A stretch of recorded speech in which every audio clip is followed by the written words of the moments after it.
Hello everybody, welcome back to Iridium 242, and as you can tell, today is all about the E-Taker M2000 solar power bank.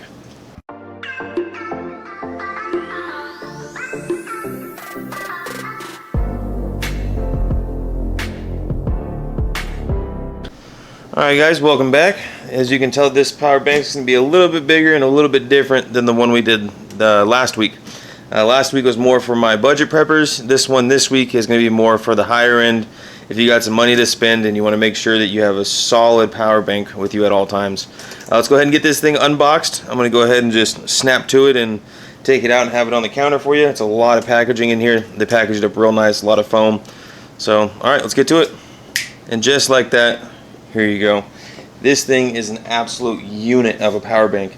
It's made out of steel on the outside, or it says alloy, aluminum alloy on the outside, not steel.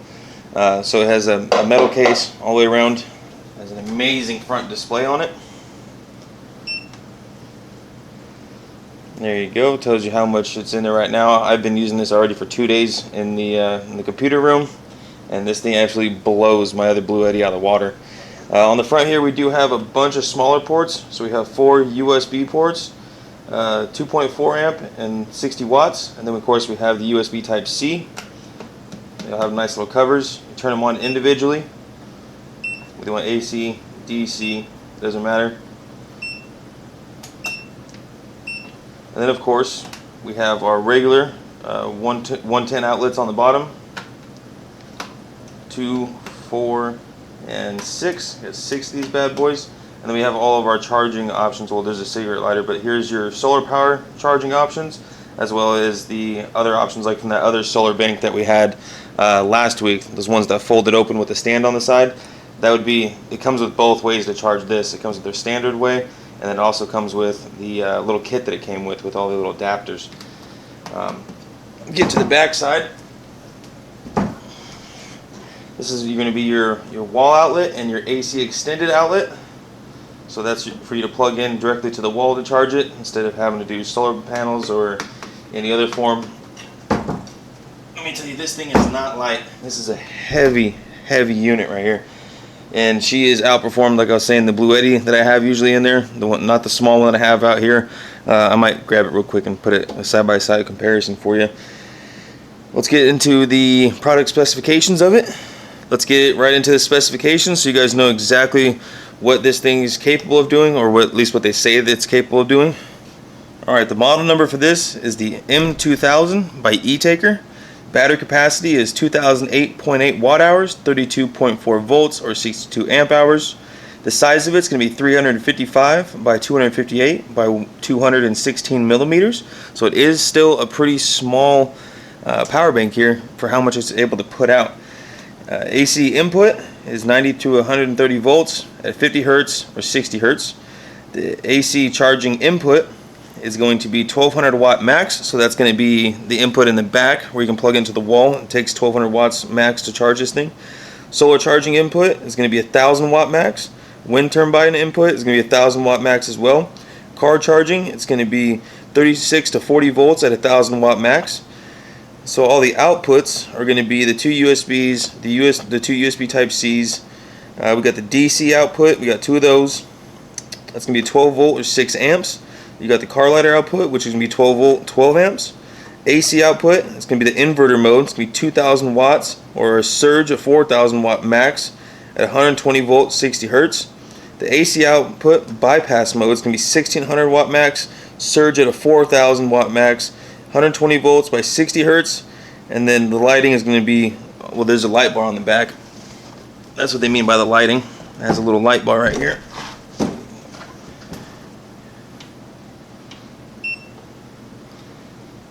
So I believe that is going to be high because that is getting extremely bright.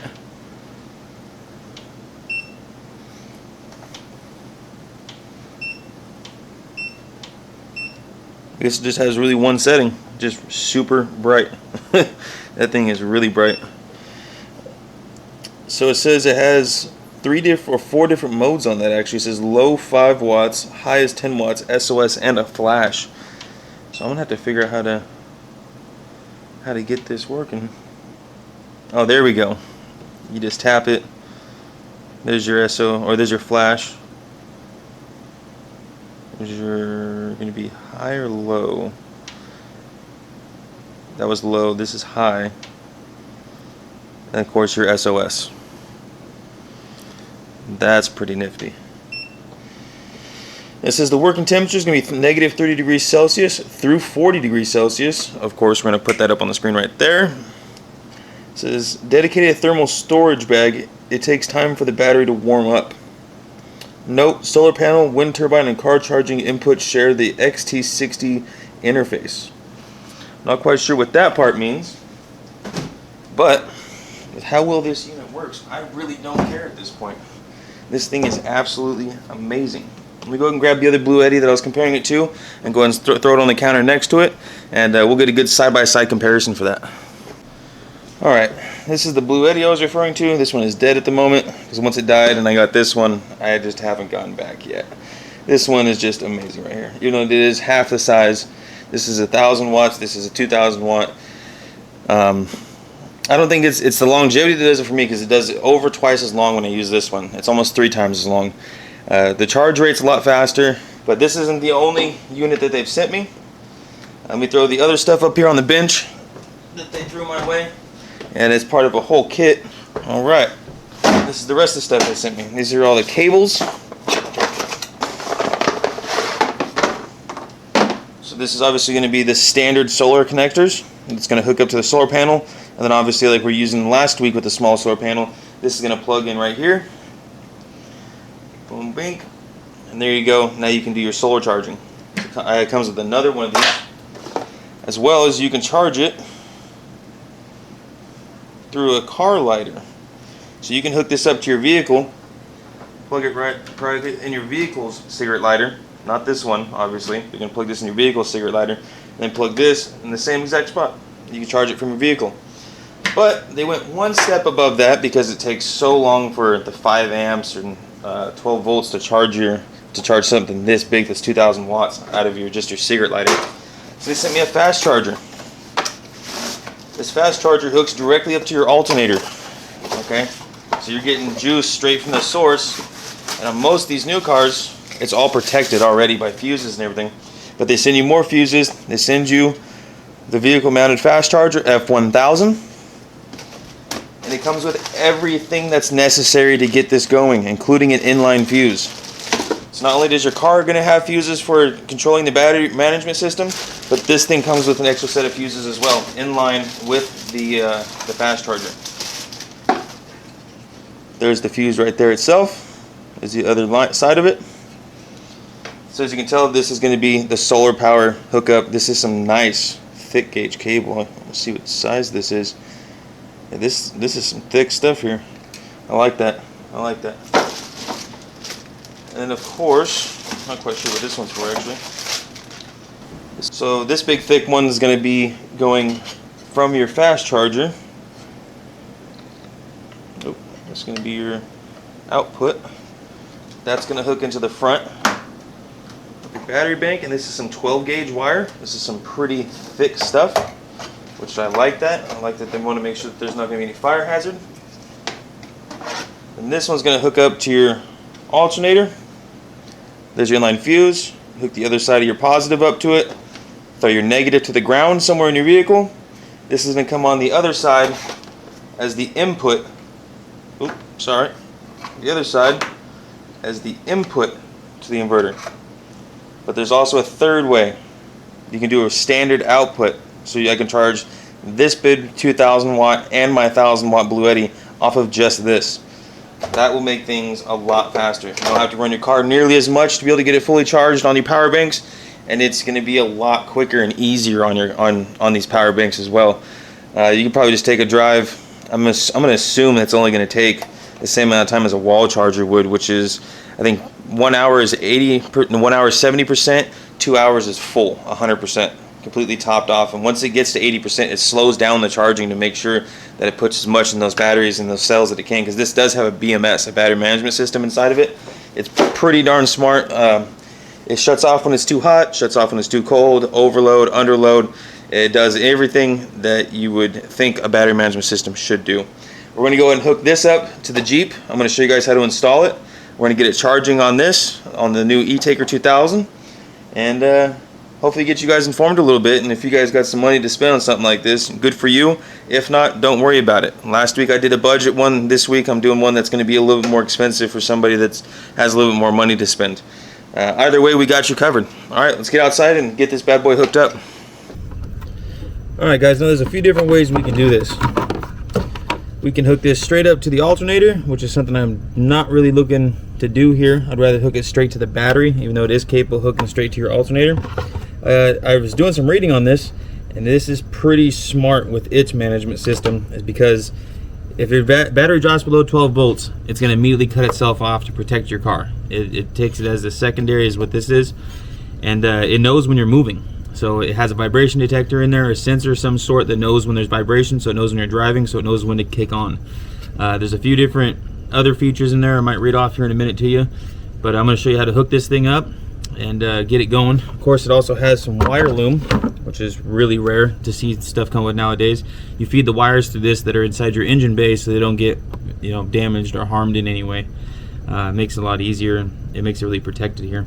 So let me go ahead and get these terminals off the battery. I'm going to show you guys once I get that done, get it all hooked up.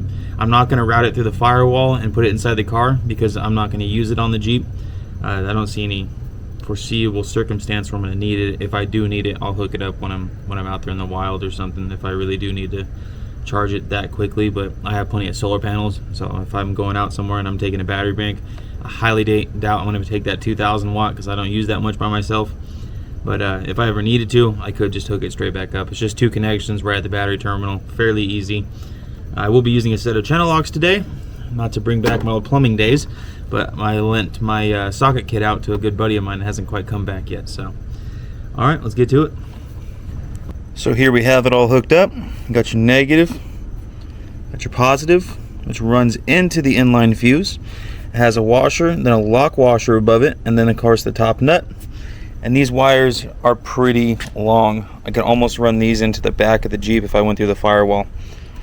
We'll go ahead and hook up the little power charger. Sorry, the fast charger, the F1000. We're gonna hook it up and see what she can do. All right, you guys can be a little patient with me. I am filming with one hand and trying to work the other. My assumption here is that I'm gonna plug this in. Everything should turn on for a split second. It should realize it's not running, the car's not running, and then it should kick back off.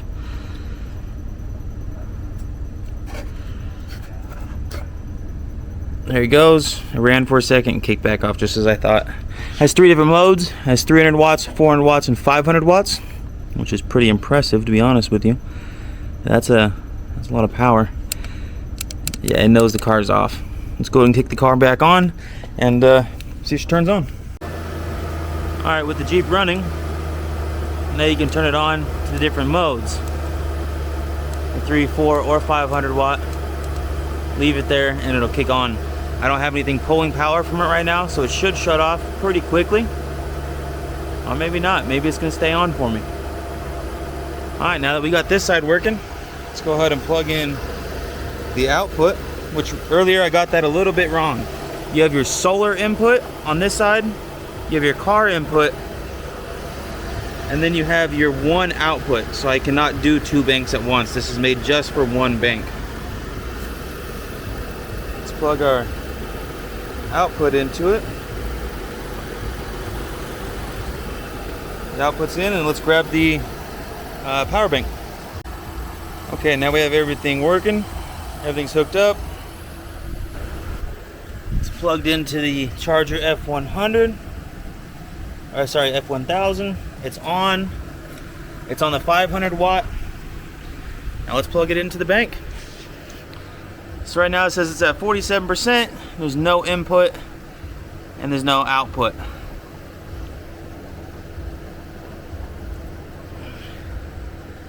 Alright, she's plugged in now. It says the input is 100 and, oh whoa, that thing jumped up. 550 watts. That's massive amount of power going into this. So that's only going to take just over 2 hours to charge it up. So it's about a 4-hour round trip charge from 0 to 100. That's absolutely amazing. And of course you can kick it down to slow down the charging. If you don't have that much power to sacrifice, you can go to 300 watts, 400 watts, and of course we're on 500. Let's take this back to the bench. Alright guys, well that performed spectacular. Not only did this e-taker have your back when you need a solid power station, but then they have you when you need to charge on the go. This whole unit right here is a 9 out of 10 for me until I see something better. If I don't, then it'll be a 10 out of 10 for me. It is a little bit pricier. It's a little bit over $1,000.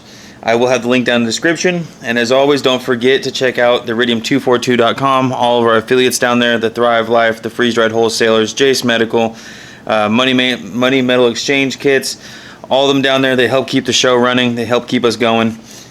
Alright, I think that's it for today's review. And as always, stay safe and stay prepared.